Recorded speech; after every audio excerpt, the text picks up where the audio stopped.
Olá, tudo bem? Sou a professora Núbia, vamos dar continuidade aos conteúdos de Química da terceira série e hoje a gente vai encerrar o assunto que a gente está falando há 2 aulas sobre estequiometria. A gente vai relembrar alguns conceitos e a gente vai estar aplicando. O tema da nossa aula de hoje é resolvendo problemas que envolvem cálculos estequiométricos.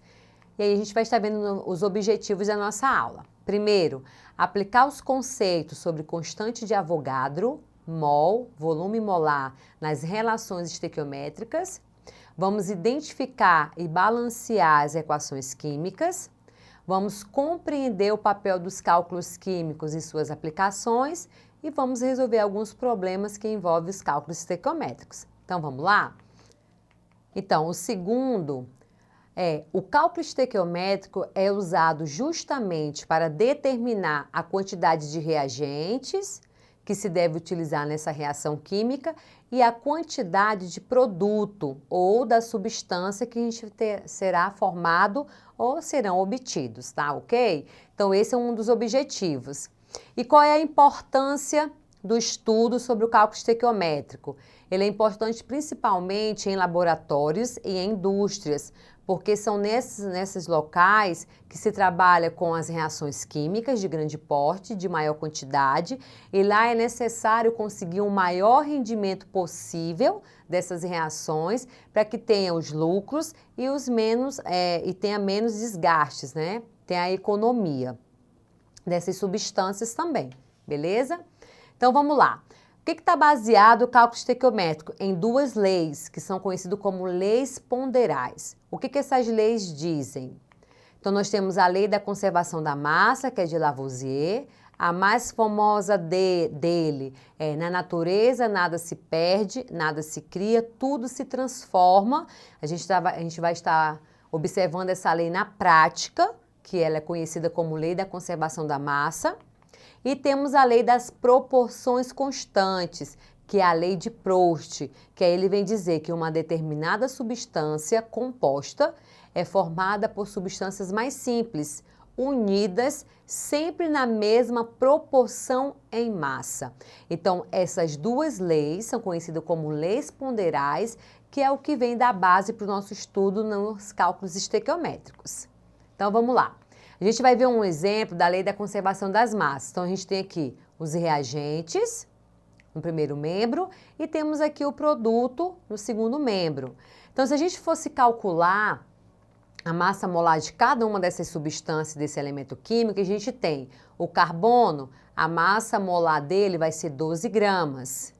Do gás oxigênio, 32. Então, somando no lado dos reagentes, a gente teria um valor aqui de 44. E olhando aqui para o lado do produto, nós temos carbono, está aqui o carbono, temos o oxigênio aqui também. Quando a gente faz a soma da massa molar, a gente fez esses cálculos na aula passada, a gente tem aqui o total de 44. Então, o que essa lei vem dizer para a gente? Que a massa dos reagentes precisa ser exatamente igual à massa dos produtos. Por isso que Lavoisier diz que não pode ser destruído, nem pode sumir. Eles são transformados, beleza? E aí a gente vai ver aqui, ó, massa dos reagentes igual à massa dos produtos. Na lei das proporções, a gente tem esse exemplo, o mesmo exemplo, a gente vai estar observando isso. A gente tem aqui os coeficientes estequiométricos, a gente também falou na última aula. Os coeficientes estequiométricos, ele vai nos indicar o número de mols de cada uma dessas substâncias. Aqui, a gente tem a equação química balanceada. Então, quais são os coeficientes estequiométricos? 2 mols de carbono reagindo com 2 mols do gás oxigênio, vai formar 2 mols de gás carbônico. Então, o que a gente pode observar aqui na lei da proporção constante? Duplicando a quantidade dos átomos, todas as massas vão dobrar, ok? Então, após a gente realizar, né, essa duplicação, a gente vai observar que a massa no final, ela será dobrada também. Então, a gente vai estar observando isso nos nossos cálculos estequiométricos. Bom, como realizar o cálculo estequiométrico? Primeiro, eu preciso escrever essa equação química com as substâncias envolvidas. Segundo, eu preciso fazer o balanceamento, caso necessário. Terceiro, eu preciso escrever os valores das substâncias, seguindo os dados do problema que será oferecido para a gente e identificar o que se pede. E quarto, a gente vai estabelecer a relação entre os números de mols, de massa e volume, de acordo com os valores. Lembra que na aula passada a gente trabalhou esse assunto? O que a gente viu? Que um mol de qualquer substância, de qualquer coisa, se eu quero determinar a quantidade de átomos, qual é a constante? A de Avogadro. 6 vezes 10 a 23. Se for moléculas, moléculas. Se for átomos, átomos. Se for íons, íons. Um mol de qualquer substância, qual é o volume dela na CNTP? Sempre será 22,4 litros. E aí, lembrando, CNTP são as condições normais de temperatura e pressão, beleza? E um mol de qualquer substância, se eu quiser determinar a massa, eu preciso conhecer e calcular a massa molar, que na aula anterior a gente realizou esses cálculos. E hoje a gente vai estar aplicando todos esses conceitos que a gente trabalhou nas duas aulas anteriores nas equações, realizando os cálculos estequiométricos, beleza? Então vamos lá. Identificando se a equação está balanceada, que é o primeiro ponto. Lembra? Como que a gente observa se uma equação está balanceada? Nós vamos contar a quantidade de átomos de cada elemento químico. Então, nessa reação química, quem são os elementos químicos presentes? Nós temos aqui o lado dos reagentes e o lado dos produtos. Então, no lado dos reagentes, vamos contar. O magnésio, o Mg, tem 1. Então, a quantidade de átomo deles é 1. Onde que eu identifico, professora? Aqui no índice. Lembra? O índice, por exemplo, aqui ó, a gente tem o índice 2. Professora, por que não aparece 1? Porque quando é 1, a gente não coloca. É igual quando é o coeficiente estequiométrico. Quando a gente indica a quantidade de mols, quando é 1, lembra que o coeficiente vem aqui na frente da substância? Quando é 1, não aparece, não é obrigatório. Então, o magnésio tem 1, o hidrogênio tem 1 e o cloro tem 1. Lado dos reagentes. Agora, vamos para o lado dos produtos. Magnésio tem 1, o hidrogênio aqui ó, tem 2 e o cloro tem 2. O que a gente determina aqui? Que essa equação não está balanceada. Por quê?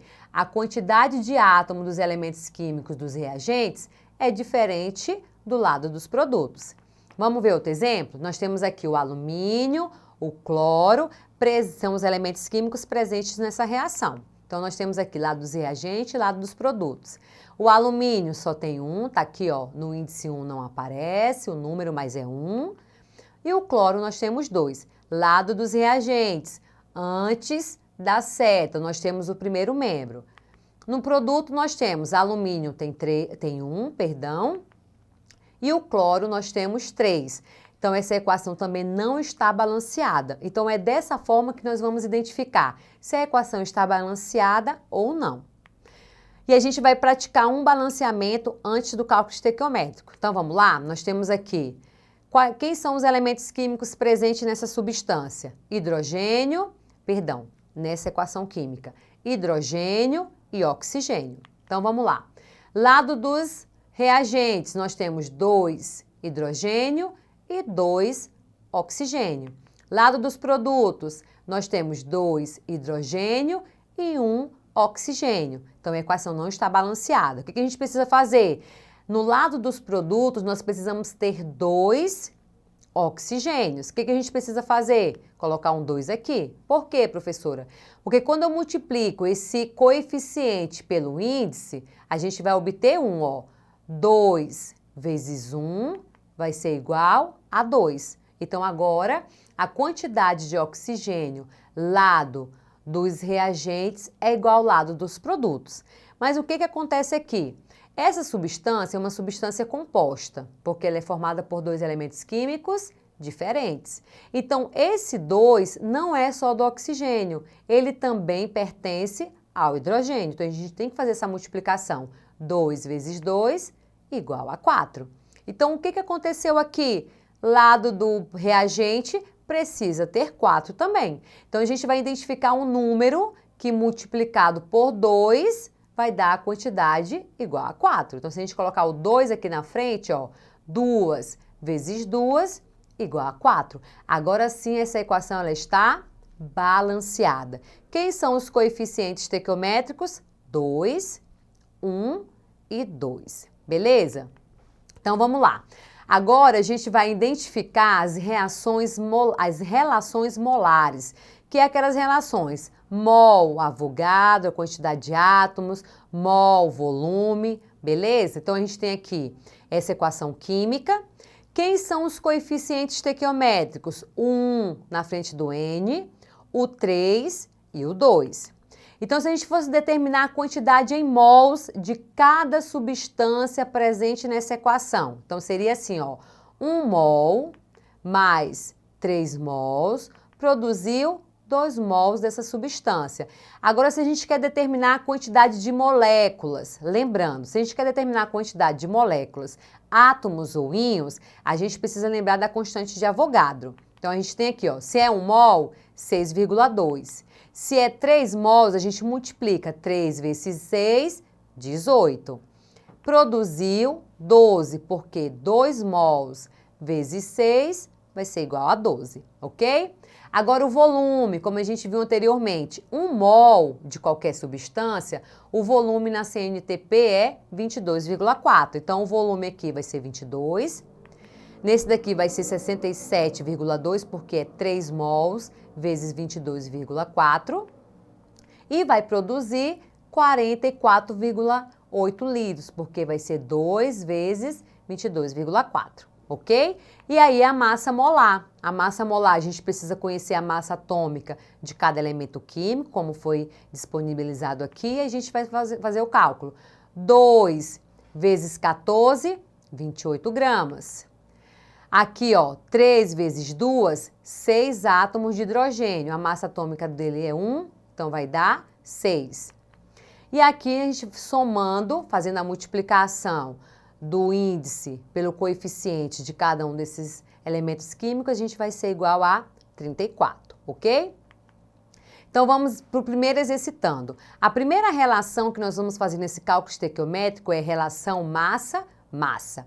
Então o exercício diz: qual a massa de água, H2O, dado em gramas, por isso que é massa, produzida a partir de 8 gramas de gás hidrogênio. E aí ele dá aqui pra gente a massa atômica de cada elemento químico. Então a primeira coisa que a gente vai fazer, ter a reação química, depois balancear. Ela não estava balanceada, a gente fez o balanceamento e tem os coeficientes estequiométricos. Lembrando, para a gente realizar o cálculo estequiométrico, a gente precisa dos coeficientes. Então, quais são as substâncias que ele quer que a gente trabalhe? Hidrogênio e a água. Então, aqui, ó, 2, número de mols, e aqui 2. Então, a gente tem que determinar a massa molar. Então, nessa reação química, a gente tem 4 gramas de gás hidrogênio e temos 36 gramas da água. Então, isso é o que nós temos aqui, a relação na equação. Mas o que o exercício pede pra gente? Se eu tiver 8 gramas de gás hidrogênio, quanto será produzido de água? Então, aqui eu tenho a formação, né, dessa regra de 3. Vamos fazer meio pelos extremos. Então, aí nós temos x é igual a 8 vezes 36 dividido para 4. Fazendo essa multiplicação, a gente vai ter 288 dividido para 4 e, por fim, o valor vai ser igual a 72. Bom, pessoal, na aula de hoje a gente encerrou o conteúdo de cálculo estequiométrico realizando os exercícios. Não deixe de acessar a plataforma Eduque. Bons estudos e até a próxima!